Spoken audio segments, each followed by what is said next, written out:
If you were playing Roblox around 2016 to 2019, then you might recognize this iconic character named Red Dress Girl, aka the most evilest, fucked up bitch you'll ever meet. This isn't the first time I almost got murdered, Lois. Remember that time I met that girl in a red dress? Holy crap! You guys already know what Roblox is. It's a platform where you can play and create a ton of games and stuff. And because of Roblox's popularity, you are bound to see a bunch of Roblox YouTubers, especially the ones who create Roblox stories. I mean, the only Roblox stories I've ever watched were this, The Last Guest. I like it better when he made funny videos. And the sad ones. Yeah, don't ask why I was obsessed with watching those. But that eventually led me to discover these stories created by this particular Roblox YouTuber who used to make a bunch of these stories I remember watching a lot back in middle school. So I thought it'd be fun to revisit and do a bit of a recap of the entire storyline involving the red dress girl to see if it's exactly what I remember it to be when I was in middle school. And after watching them all for this video, the entire storyline involving the red dress girl doesn't really make sense looking back. On one hand, it's a story about bullies, but it's also about a psycho murdering people, or the queen ruling over a kingdom with guards and magic, or scientists trying to capture the supernaturals and nuke the whole world. Actually, I think it's best if I show you what I mean. Also, I'm not going to talk much about the music being used in some of these videos, mainly because I like to spend most of my time listening to these songs. And most importantly, Toho music, literally the best video game music ever made. Anyways, let's get started with the Bully series. The story begins with a character named Blue Boy proposing to her fiancé named Victim Girl. No, seriously, that's actually her name. The two got married and lived a happy life together. Until they got divorced. We never got an explanation on why they broke up, but if I have to guess, it might be because Victim Girl is unsatisfied with her marriage. We are then introduced to Red Dress Girl, who is seen making fun of Victim Girl for stress eating and being fat. So she thought it would be funny to have Blue Boy take a picture of her and post it online. In response to this, Victim Girl burns the wedding dress in the middle of the forest. Good. Blue Boy was a dick anyways. This enrages Blue Boy, so he and Red plots to make her pay. By killing her, whoa, okay, that is actually extreme. Are they okay or something? They then go to Victim Girl's house to apologize for cyberbullying her, but after mocking her appearance, Blue Boy then pulls out a knife on her, cutting off her hair first to humiliate her, and just in the nick of time, the police shows up. Blue Boy killed one of the cops, but the police successfully pinned down both Blue Boy and Red, and the two went straight to prison. The police comforts Victim Girl and assures her that she is safe, and the two are going to be punished for their crimes, before becoming her new husband. I'm glad that Victim Girl found someone better in her life. I think it's great that this video is meant to spread awareness about how common bullying can be, considering that the internet today can sometimes be just straight up cruel. Now you may be wondering, what does this have to do with Red being the queen in a kingdom of a medieval world and all the science and supernaturals? Trust me, we'll get there eventually, because you have to realize that this is part 1 of the series. We have 6 more parts and all the others to go. Part 2. Blue Boy and Red are in prison, and they absolutely despise being in there. I mean, what'd you think was gonna happen? You think someone like Saul Goodman can just come in and save you? Sorry, I've recently started watching this show. Victim Girl's new husband brags to Red about being married to his new wife, and we can see Blue Boy being sad about it. We are then introduced to an unnamed blonde guy, and another major character, Noob. We don't know what Noob did to land himself in prison, but he quickly gives Red a knife before the guard searches him. Okay, I don't really know how prisons work, but this guy is like the worst prison guard if he didn't search his body first before getting him a uniform. Later that night, Red uses the knife to try and cut through her cell, and then gives up, and then tries again until she succeeds. She then gives Blue Boy the knife, and there's no way he just cut through that within seconds. Of course, the drop of a prison bar alerted the guards, and just as the alarm sets off, Red kills Victim Girl's new husband and takes a selfie together. Oh, and hashtags. They then free both the blonde guy and Noob, and Red stays behind to kill all the guards. Then, they all escape prison and blow up the entire place. Although the real question we should be asking is that, how did she manage to kill everyone all by herself? Why didn't the cops go on lockdown and call for backup? How did Red have 2 knives? And where did she get a bomb? This prison has the worst security I've ever seen. Why did 13-year-old me even like watching this stuff? Part 3. Right after they escaped prison, the blonde guy parted ways with the others, leaving only Red, Blue Boy, and Noob. Well, the blonde guy wasn't that important anyways. And then this baking hair guy appears out of nowhere, asking this one memorable question. Hello you guys, want a team? But then he gets robbed of his clothes. I mean, come on. My man just wanted to team up with someone already. Is that too hard to ask? Though, do keep Bacon in mind, because he will play an important role later on. Anyways, Blue Boy's not fat anymore. They then decide to go to school of all places. I mean, of course they have to go to fucking school. For plot convenience. They need a place to lay low for a while, before going to Victim Girl's house. After settling in for a while, the police shows up for a quick search, which I'm surprised Red and the others haven't been caught yet, considering that their faces are in the wanted posters everywhere. Also, shouldn't the principal check to see who's enrolled, and probably recognize them in a glance? Of course, one of the students, Saya, or Sia, whatever you pronounced her, noticed something sus about those 3, and possibly plans on exposing them. Knowing that they're onto them, Red invites them to her house and, wait, hold on. Unless this is the first place the cops would search, if she can just casually go back home anytime she wants to, why not hide there instead of a fucking school? Saya's minions agreed to show up at Red's house, probably just so they can make fun of her, instead of reporting her to the police, like a person who's not a complete dumbass would do. But little do they know, they're about to witness her being the most evil person imaginable.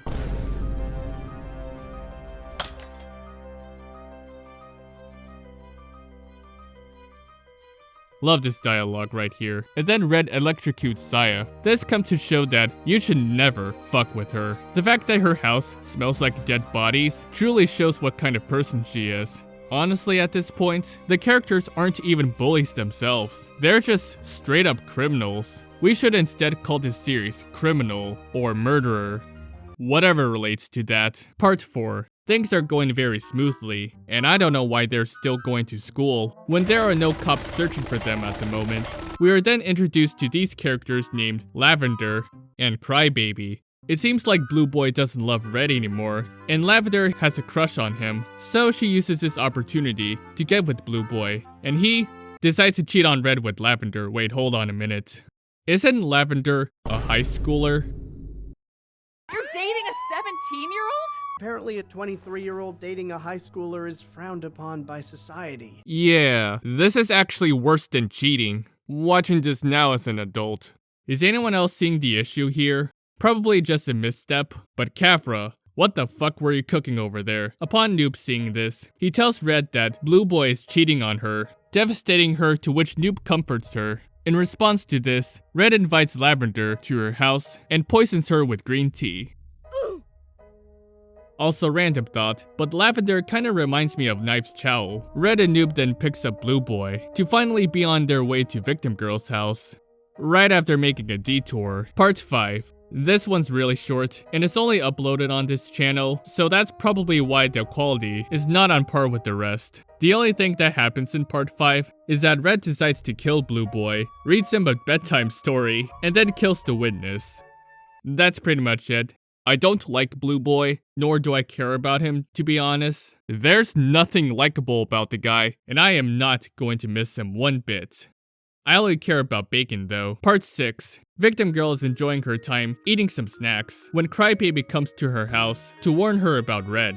Although, how does she know about Victim Girl? Right after Red kills Blue Boy and teaches us a lesson on online dating, she and Noob finally decides to pay Victim Girl a visit. Victim Girl quickly packs up her things and tries to escape, but unfortunately, Red and Noob caught up to her first and tied her up. Red enjoys torturing her, letting her know that her new husband and Blue Boy are dead, and forces her to drink green tea. And just as the lights went out, Crybaby accidentally kills Noob and ambushed Red. And now, the last part of the series. You know, I didn't think this series would turn out this way, considering the name of it, but here we are I suppose. Red is now tied up, and before handing her to the cops, Crybaby wants to have some fun first, by making her bald, like a gnome. You know, I'm starting to think maybe she actually did intend to kill Noob. Then out of nowhere, Bacon comes back just to retrieve his clothes, and then gets kicked out for wanting to team up. Poor Bacon. He doesn't deserve to be treated like this. He just wants someone to team up with. Victim Girl desperately asks Red why she hates her so much, which, oh come on, there has to be a real reason behind this. If she just hates her for no reason, other than for being fat, then this is just straight up petty. Grown-ass woman, by the way. I bet she would enjoy milking off a lol cow for a living. Help me, help me, help me! Interestingly, Victim Girl wasn't the one who called the cops on her back in part 1. It was Crybaby. She saw what Red posted online and thought to call the police on her. Although, how does she know Red was going to kill her? Crybaby then forces Red to eat some unhealthy snacks and magically becomes fat. But Victim Girl doesn't like how Crybaby is treating Red the same way she was treated in part 1, which to be fair, she was fat shaming people and also killed a bunch of people, so in my eyes, she kinda deserves it. It's kinda karma at this point. While Crybaby's away, the blonde guy came back. And then Crybaby comes back and kills him with one clean shot. Nice. As Crybaby finally decides to call the police, Red manages to break free out of anger and... Wait, what just happened? Red asks Victim Girl why she saved her, and she explains that too many people have died, and apologizes for everything. I can assure you that everything is not your fault. It was Red, she started all of this. Red also apologizes to her, and the two forgives each other. The police shows up, but Red doesn't want to run away anymore, so the two decides to stay behind and turn themselves in. And thus, the series ends with both Red and Victim Girl being sent to prison, but in a different server. Roblox logic, everyone. And after serving their time in prison, probably for several years, the two became best friends and lived a happy life together. Okay, I mean, it's kinda nice that they became friends and all at the end, but I don't think I like this ending if I'm being honest. Let's not forget that Red literally killed a bunch of people with no remorse and made Victim Girl suffer for no reason other than for her appearance. And now they just decided to become best friends like it was nothing? Yeah, I don't think I can trust her one bit. Also, realistically, Red would have probably been sentenced to death for all the killing she's done. Unless she got Saul Goodman to somehow avoid death, then in that case, that's actually pretty impressive. But then again, we still have a couple more series to go through, so I'm sure it'll be something. You know, subscribing to my channel right now would really make me feel a lot better after trying to unravel everything involving the red dress girl. I would really appreciate it, because I promise you, I will never make drama slop content. And also support my Patreon. So anyways, the Queen series, things are about to get interesting. The sequel begins with both Red and Victim Girl watching TV together, and for some reason, they still haven't grown their hair back. Something feels off about Red, as she decides to make Victim Girl some hot cocoa, only for it to be green tea. Red doesn't want to be like this anymore, and decides to magically turn back into her old evil self. See, I knew Red was always an evil scumbag. Well, I guess it's what they say. Old habits die hard. As Red is trying to dispose of Victim Girl, a police officer spots her. She kills him, and then a whole squad of them just comes out of nowhere. Just as there's nowhere to escape, Bacon comes to the rescue, and reluctantly, Red decides to team up with him. Let's fucking go. My man finally found someone to team up with. Come on! Yes! Come on! And he gets to play an important role in this series. Bacon here for life. Bacon then pulls out a magical staff and teleports them to someplace different.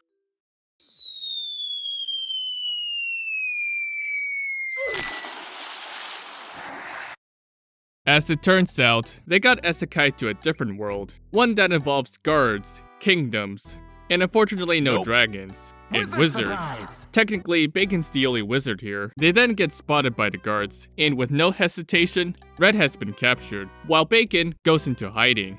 Wow, so much for Team Bacon over here. Also, I wonder how this pitchfork does that. We then see the king of this kingdom crying over his dead wife when he sees the signal. he comes by to withdraw the guards and immediately asks Red to become his new wife. Unsurprisingly, as you can see the look on her face, the idea of becoming a queen made her think of a diabolical scheme. Part 2. The two got married. They then have a feast together to celebrate their marriage. Red is then given an ice dagger and a beautiful necklace, which we'll soon find out what it does. We are then introduced to Bianca, who is the king's toy. Wait, what does that mean? Does that have something to do with sex or something? Because if so, piss off Nux Taku and let's just move on. Red is then given the crown and is now officially the queen of this kingdom. Or dare I say, from the screen to the bully to the victim to the queen who wears her crown, that's her tea, always murder when she does. Do you honestly think you're fucking funny? Red then expresses her gratitude towards the king, and the two seem very happy together. Until Bianca tells her that the only reason the king married her is to fuck her and have a son. Distraught by what she learned, the king finds her at the top of the castle and reassures her that they can build an empire together and start a family in order to truly rule the world, and maybe that's what she wants after all.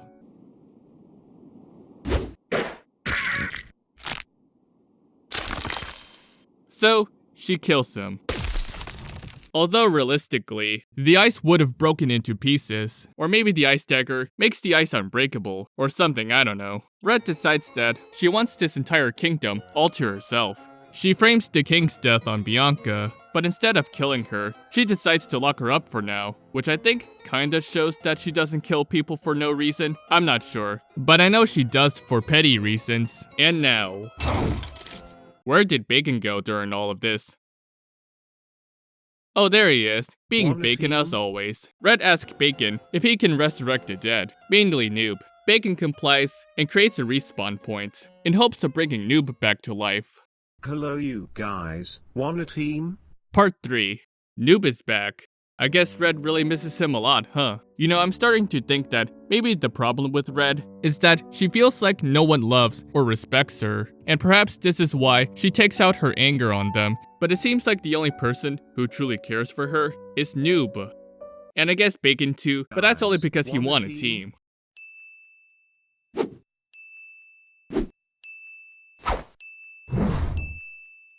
Oh look, all the other characters are back too. Oh, and they don't seem very happy to see Red. Although for some reason, the blonde guy didn't get revived. Noob gets captured, Saya throws a boombox at her, and then they all got away.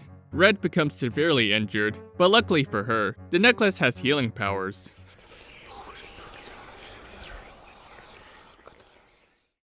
Red becomes pissed off at Bacon for accidentally bringing back her enemies. So for punishment, she takes away his staff and locks him up, which unfortunately means they're no longer a team.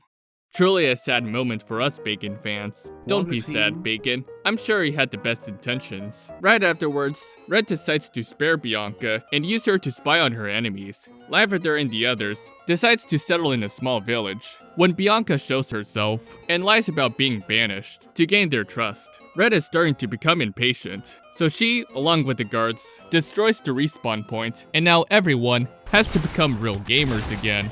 Later, we see Victim Girl apologize to Crybaby for you-know-what, and she forgives her, knowing that her heart was in the right place. And then to Victim Girl's surprise, Blue Boy actually apologizes to her for everything he has done to her since the last series. I guess this is what hell really does to a man, huh? She forgives him and says that Lavender brought out the best of him. How exactly did she do that? She has done nothing but fall for him. Literally knifes Chao at the beginning of Scott Pilgrim. Red then arrives and breaks into the building, and unfortunately, no one's very good at hiding. Blue Boy threatens to kill Noob, but Lavender is willing to hand him over and make peace with her, proposing that despite everything that has happened in the past, this can be a chance for everyone to start over fresh. Concerned for Noob's safety, Red reluctantly agrees, and Noob is set free. Not before the others thank her for giving them a second chance. And Red and Noob made it back to the castle safely. Noob is glad that everything worked out okay, and everyone deserves a second chance. Right? Right? Yeah, no. Red is under the impression that Lavender is being a manipulative bitch. So she is plotting to break them apart. Damn, I'm not gonna lie. But you gotta love how iconic her evil laugh is. Try giving her the hot vampire MILF voice, and it would fit perfectly. Oh, be careful what you wish for, Ethan Winters. I have a crush on the hot vampire MILF, by the way. Part 4. Lavender announces that she and Blue Boy are getting married.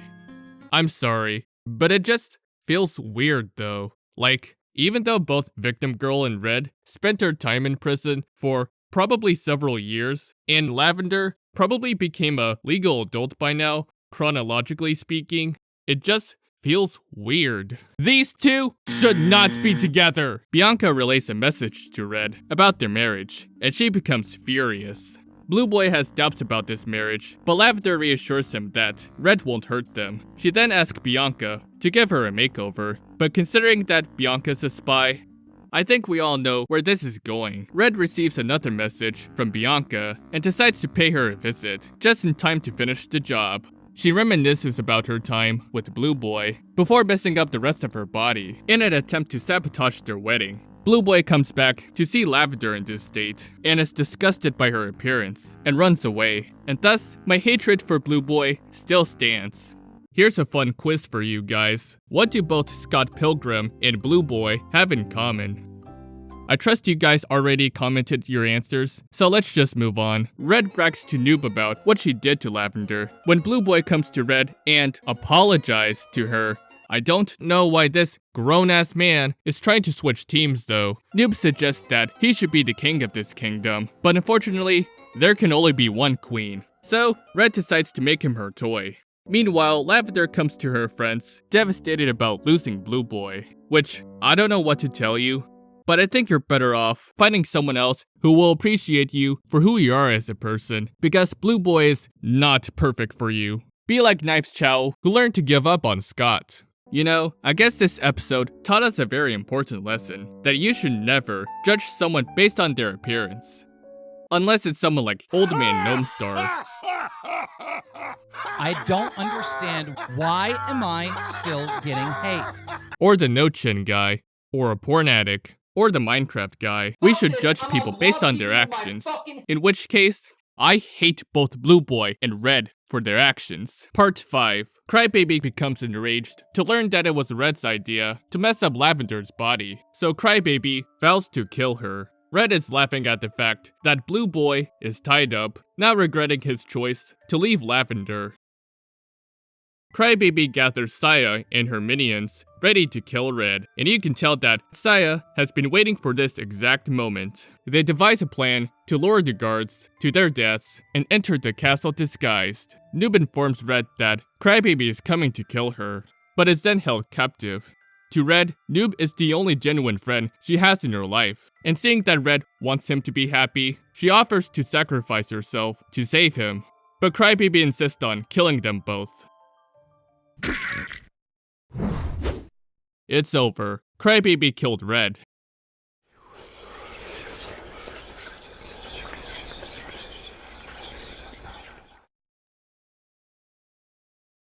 But in a shocking turn of events, she didn't die. Somehow, this necklace not only heals wounds, but it can also revive. Both Crybaby and Saya have been captured, and Noob is relieved that she is still alive. Saya's minions came back to inform the others about what happened back there, so they come up with a plan to rescue them. Meanwhile, in the dungeons, Crybaby is tied up, wanting this to be over with, probably unaware of the fact that the respawn point was destroyed. But Red has something far more worse than death.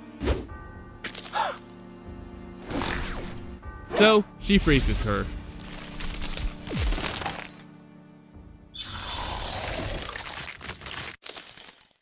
Part 6. Bianca offers to help them save their friends. But naturally, Lavender is hesitant at first, but Bianca knows someone who was an ally to the king, so teaming up with Bianca is the only option they have. Later, Red asks the clown about the necklace that brought her back to life. He tells her that this is the Necklace of Immortality, which is something that Red is delighted about. And it is at this point that Red is unstoppable. Bianca and the others arrive at this ice castle to meet with the Snow Queen and request for aid to stop Red and her army once and for all. The Snow Queen was hesitant at first, but after being informed about the ice dagger, she decides that this is war. Red is then informed that her castle is under attack, and seeing that the Snow Queen and her army are at the front gates, she decides to declare war against her.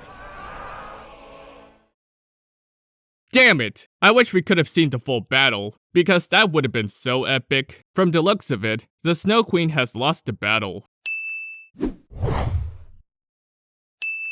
But not the war, as she has the ability to revive her army, and thus, the Snow Queen has conquered Red's castle, and now it's up to the others to save their friends.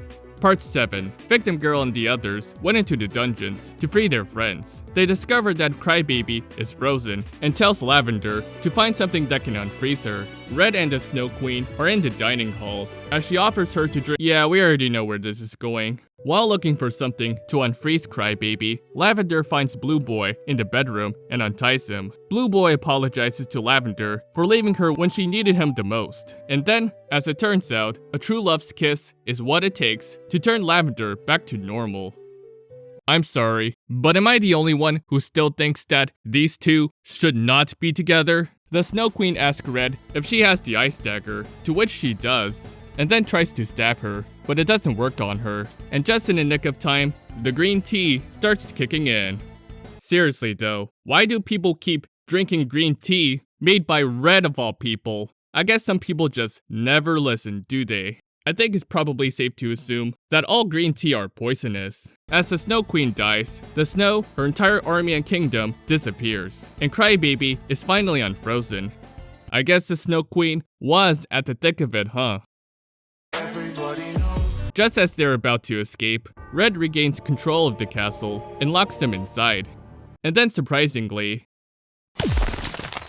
the king is also unfrozen and tells the guards that Red tried to kill him. She denies everything, but the guards aren't convinced as they begin to turn on her and lock her up inside the dungeons. Good riddance. And now, the last part of the series. Crazy how it went from a story about bullies to the queen ruling over this kingdom, and we still haven't even got to this series yet. The king asks who these people are, and Bianca decides to betray them and locks them up in the dungeons. Bacon, as always, asks Red if she wants to team up. Oh, classic Bacon. Red is pissed off at Bianca for dethroning her, and she has plans for her execution along with the others. The king officially decides to make Bianca the queen of this kingdom. And then Noob gets locked up as well. Once again, Red actually shows concern for Noob and wonders why she can never be happy. Luckily, she has Noob to talk about her feelings to. Hello you guys, wanna team? And then she remembers taking away Bacon's staff a while ago and asks him to create a weapon for her. But in return, he needs his clothes back. Bacon then creates a band hammer for her, only for her to say this one epic liner. After Red finally breaks free, Victim Girl offers to team up with her, considering that their common enemy is Bianca. Red was hesitant at first, but then she reluctantly agrees to set her free, along with the others. And now, for the final showdown.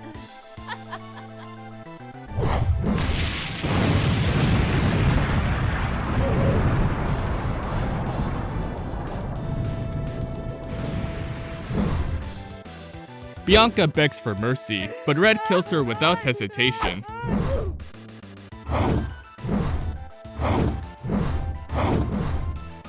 Many times, before Noob stops her, and finally, she got banned from Roblox. Roblox logic, everyone. I love how the characters are self-aware that they're in a game. As the castle is falling apart, Victim Girl tells Red that she needs to leave or the castle will be destroyed alongside her. Red seems to love this castle, so much that she has nowhere else to go, as if she might be nothing without her crown. But in the end, she decides to give up being the queen of this kingdom and agrees to escape with the others.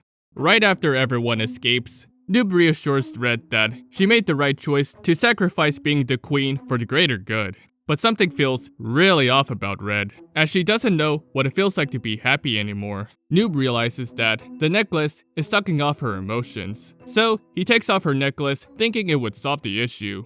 But something awful is happening to her. As it turns out, the moment she took off that necklace, all the pain and death she dealt with while wearing it is starting to take effect on her, and is now slowly dying. Bacon then uses the hammer to shut down that necklace. And then all of a sudden, the whole world is beginning to change.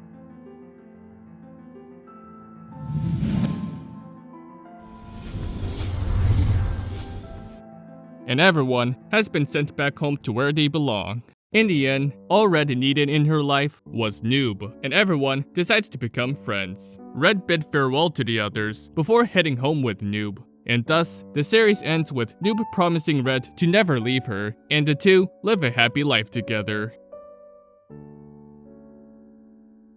I'm sorry, but Red's redemption arc does not feel earned. Like, there is no way that she just suddenly decides to become a good person in just one episode. In fact, she never apologized to everyone for all the shitty things she's done to them, especially after literally fucking up Lavender's appearance out of spite and trying to kill everyone else. She barely did anything to earn everyone's forgiveness, and not once even thinking about why what she did was wrong.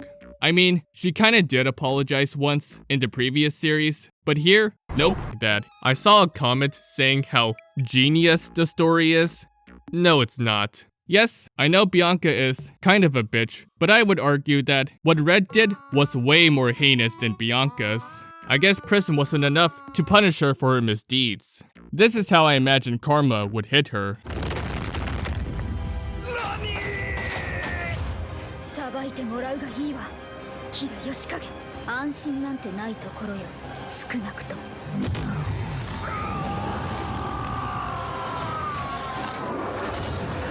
Do you want to know the best example of a redemption arc? Zuko. If you watch Avatar: The Last Airbender, then you'll know why when I say that.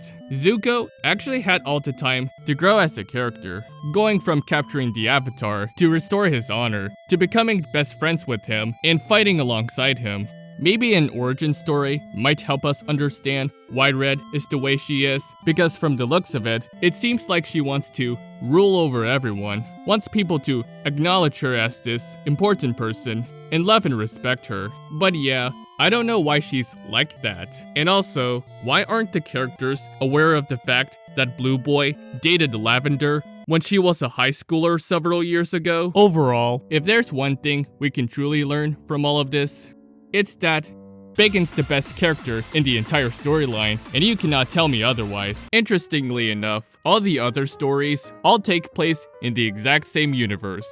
But since this video mostly revolves around these characters, I'm not going to be covering these stories, but instead focus on these. Sorry, but I need to speed through the important bits in order to get to this series.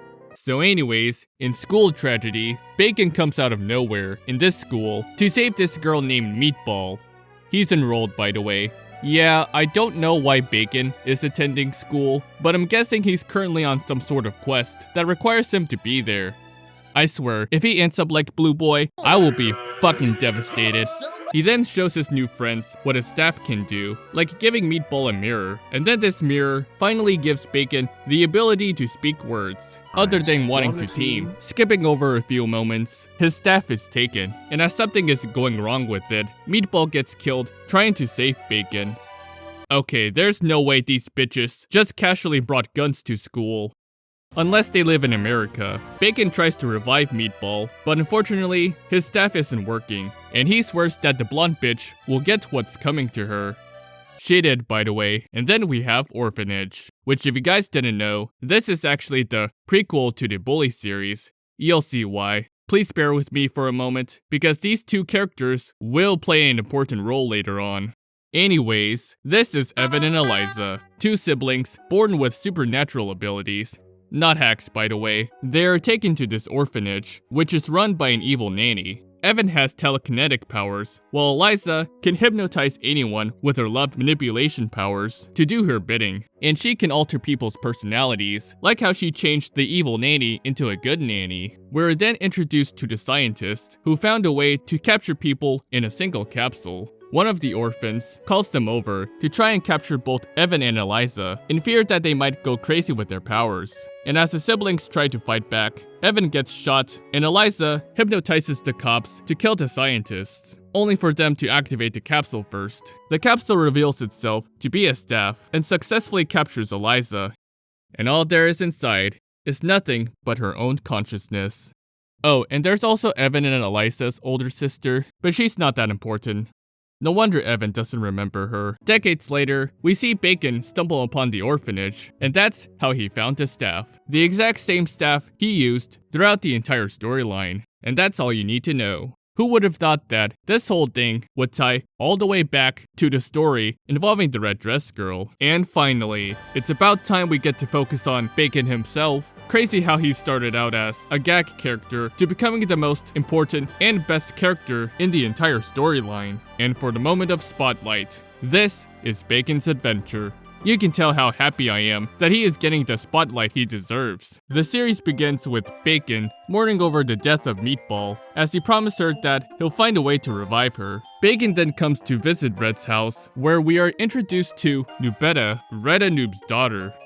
You know, back when I was in middle school, I always knew that both Red and Noob would get together eventually. Good for them though. Also, I think this series probably takes place at least 14 to 20 years after the events of the Queen. So yeah, Bacon explains to Red that his staff is weakened and asks if she knows someone who can fix his staff. Luckily she does during her time as the Queen, but unfortunately, it's the Wild Witch. It doesn't seem like the witch would be too fond to see her. So she decides that Bacon should take Nubetta with him on her first adventure ever.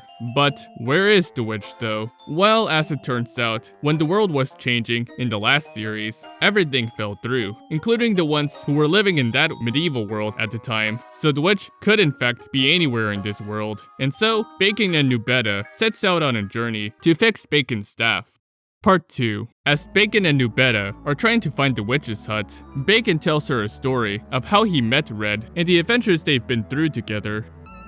It's crazy how far we've come. They eventually found the witch's hut, and it seemed like no one was home at first, until the witch came back and caught Nubetta taking a potion. Seeing her familiar face, she demands to see her hand and remembers her encounter with Red when she was the queen in the flashback. She threatened the witch to let her inside the hut, to which she reluctantly did so. What Red came here for was a spawn-killing potion, if you remembered what happened last time. And after showing Red the potion and what it's capable of doing, Red froze her. But for the potion to work, she must kill someone she truly loves. But because Red loves Noob very much, she decides to leave her for dead, frozen for all of eternity.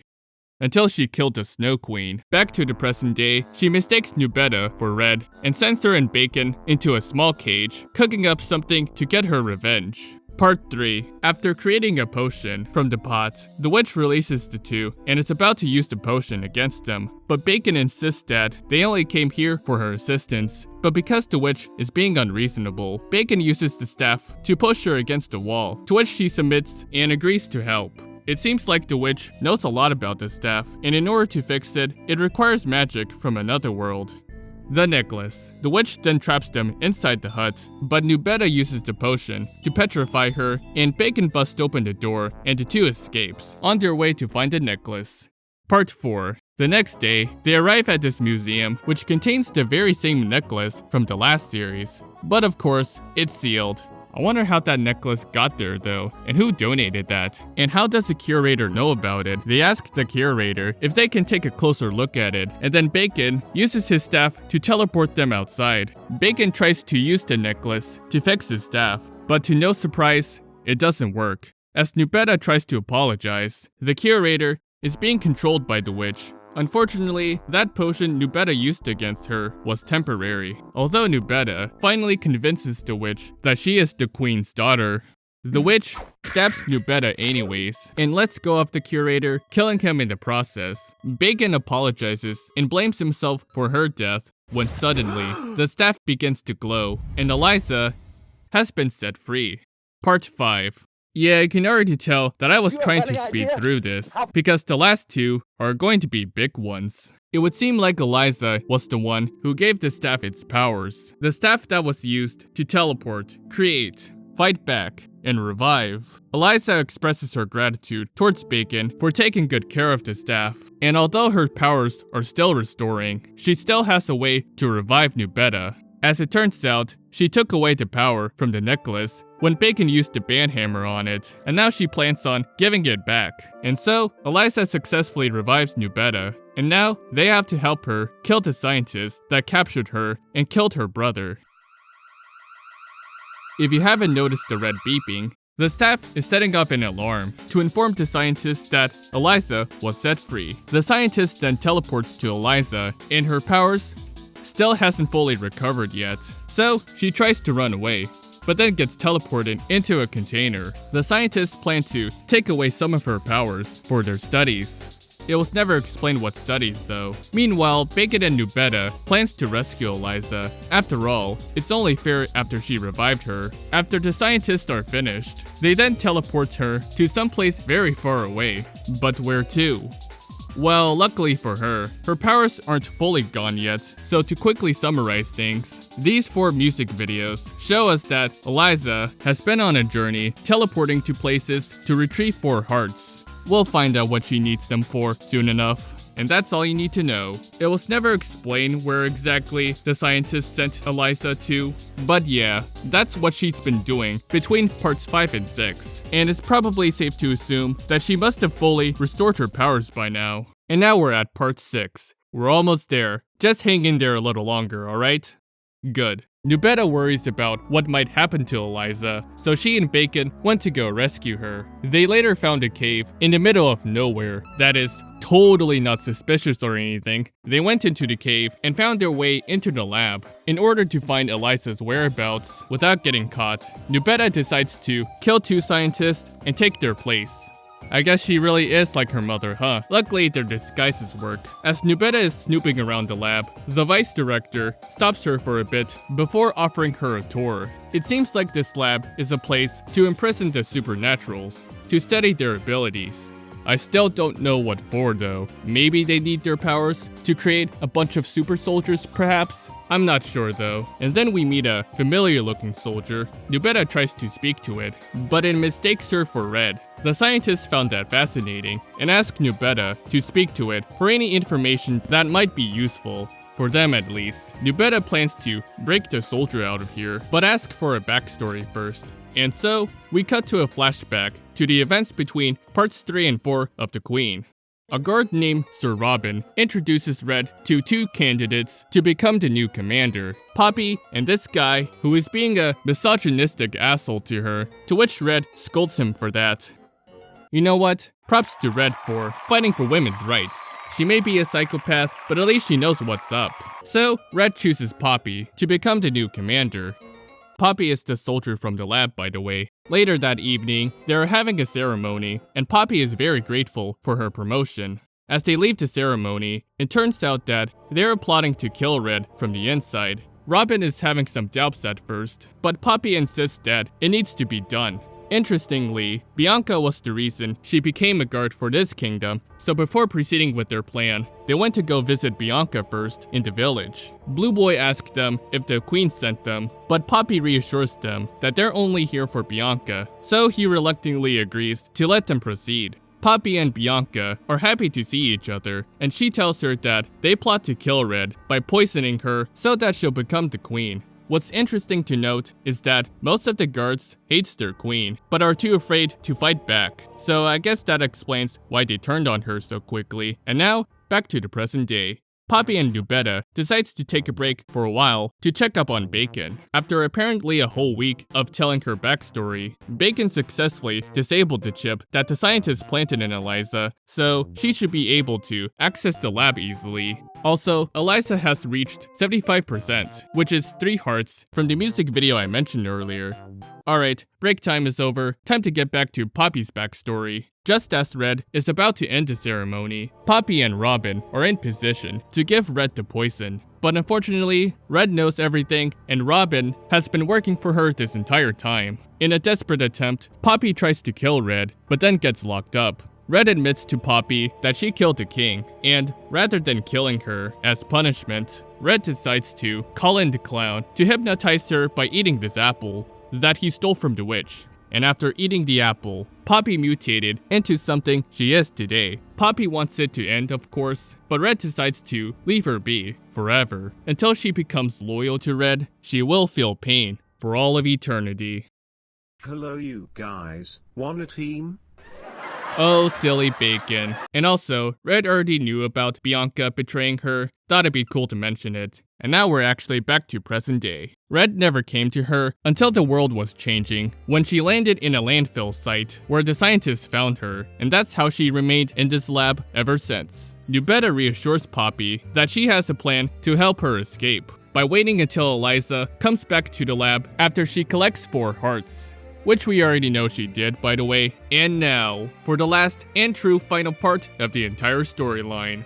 If you made it this far, congratulations! And now prepare yourselves, because this final part is going to be a long one. As Eliza is on her way to the lab, the director demands Bacon to do a full security check, but Bacon lies about losing all of Eliza's data and the projection chip. The scientist panics and tries to get everyone to the bunker, but Eliza comes back just in time to use her powers to freeze everyone, but she can't hold them off for long. Eliza tells Poppy that she is immortal, but has a solution to end her suffering by taking out her heart and replacing it with something else. Before they could finish, the scientists have been unfrozen. Meanwhile, Red and Noob worries about their daughter, as Noob is horrified to learn that her phone is turned off at the witch's hut. He panics at first, but Red reassures him that they'll bring Nubeta home safely, no matter what. So, they went to go rescue her. Meanwhile, back at the lab, the director decides to resort to plan B, extract all of her powers so that Eliza becomes fully powerless. The director then sends a group of scientists into the cell, and Nubeta uses the necklace to kill 2 of them, but falls asleep after being shot. Eliza then tries to use her powers, but then gets shot to sleep as well, and as they're about to lose,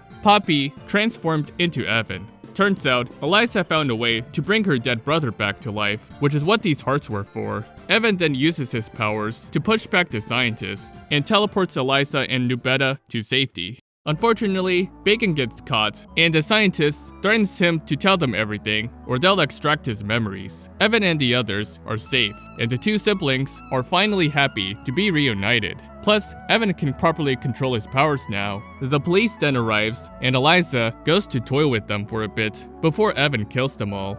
Even though Eliza already has everything under control. Concerned for their safety, Nubeta knows a place they can go, and Evan teleports them out of there.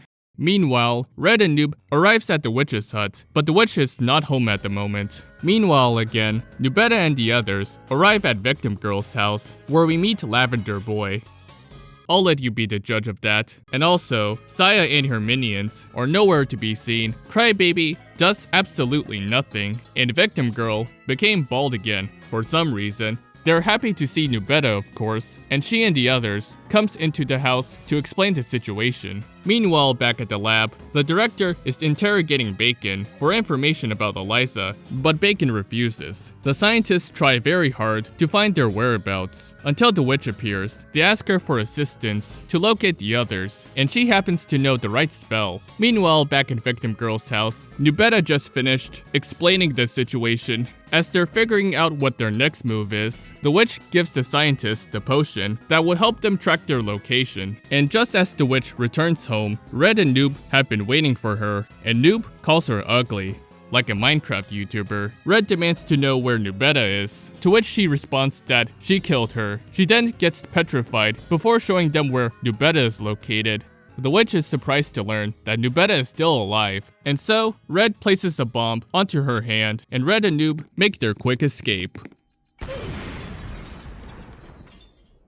As Nubeta and the others are about to leave, Blue Boy offers her their assistance, and Nubeta Yep, that's how you know that she is truly Red's daughter. But then the scientist teleports to their location, and Bacon is being held hostage. Evan tries to negotiate with them, but the director refuses. Eliza tries to use her powers, but the director has a staff of her own and pushes back Evan. The director then successfully captures all three of them to extract their powers into her staff. The others have to do something to help, so Blue Boy and Victim Girl tries to speak to them, demanding answers, but the scientists refuse. So, in classic Blue Boy fashion, he pulls out a knife and threatens to kill the vice director, but the director uses her staff to push them away, saying that she doesn't care about her.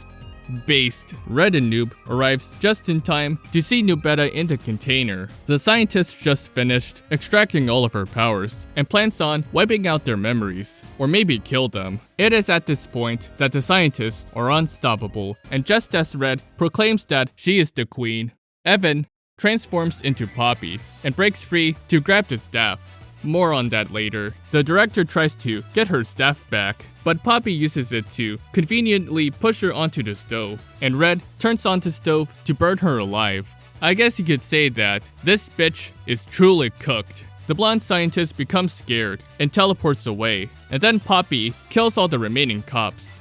Damn, this boy is going to be traumatized for life, since he had to witness all of that. The blonde scientist decides to become the new director, and because the Supernaturals have access to the director's staff, the new director plans to nuke the whole world to eliminate all of the Supernaturals. Totally a logical plan, everyone. Meanwhile, back at Victim Girl's house, Poppy apologizes to Red for betraying her and wants to serve her again, starting with freeing Nubetta and Eliza.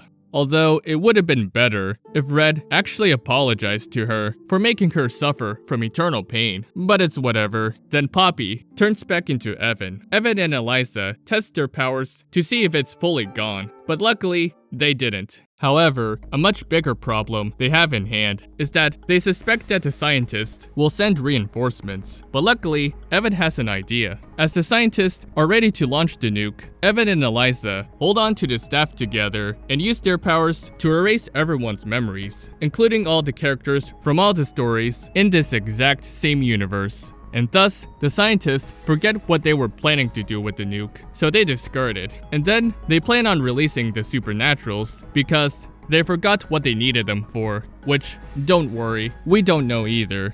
And all of the data is gone. Finally, it's over. Red is proud of Nubetta, as she tells her that she reminds her of herself when she was strong, fierce, and probably murderous. Nubetta apologizes to Bacon for leaving him behind, and Evan apologizes for all of the mess that happened earlier, but at the end of the day, everything worked out okay. Crazy how everyone here were once enemies before, but despite everything that has happened in the past, everyone has moved on, and Red is thankful for everyone's kindness. And then Evan teleports them back home. Something cool Eliza shows us is that Evan and Poppy share the same body and can switch anytime they want to, since her immortality restricted her death. Eliza then restores the necklace's powers and tells Nubetta to look after herself, and then she and her parents live a happy life. I really hope we don't have that kind of situation again. To thank Bacon for not abusing her powers, Eliza decides to use her powers to bring Meatball back to life. Bacon and Meatball are happy to reunite again, as she offers him to go on a fun, exciting adventure, like best friends they are. Bacon then thanks Eliza before they teleported back to Red's house. Although it's a shame that Bacon will probably never get a new staff for the foreseeable future, and thus the entire storyline involving the Red Dress Girl ends with Evan and Eliza teleporting away on a journey to find Evan's necklace. So I guess that's that, huh? I guess that's the last we'll ever see of the Red Dress Girl, Noob, Bacon, and all the other characters. These stories were a lot more unhinged than I remember them to be. I know I've said that the story doesn't really make sense looking back, but at the very least, it does get a little better as the story progresses. But it's still kinda crazy how we went from a story about bullies, to psychopaths murdering each other, to the queen ruling over the kingdom, to scientists trying to capture the Supernaturals and nuke the whole world, and not to mention how all the stories are connected into this one very timeline. So with that being said, thanks for watching, follow me on Twitter in Blue Sky, and now would you excuse me? I'm gonna go drink some green. Yeah, no, I'm not gonna poison myself.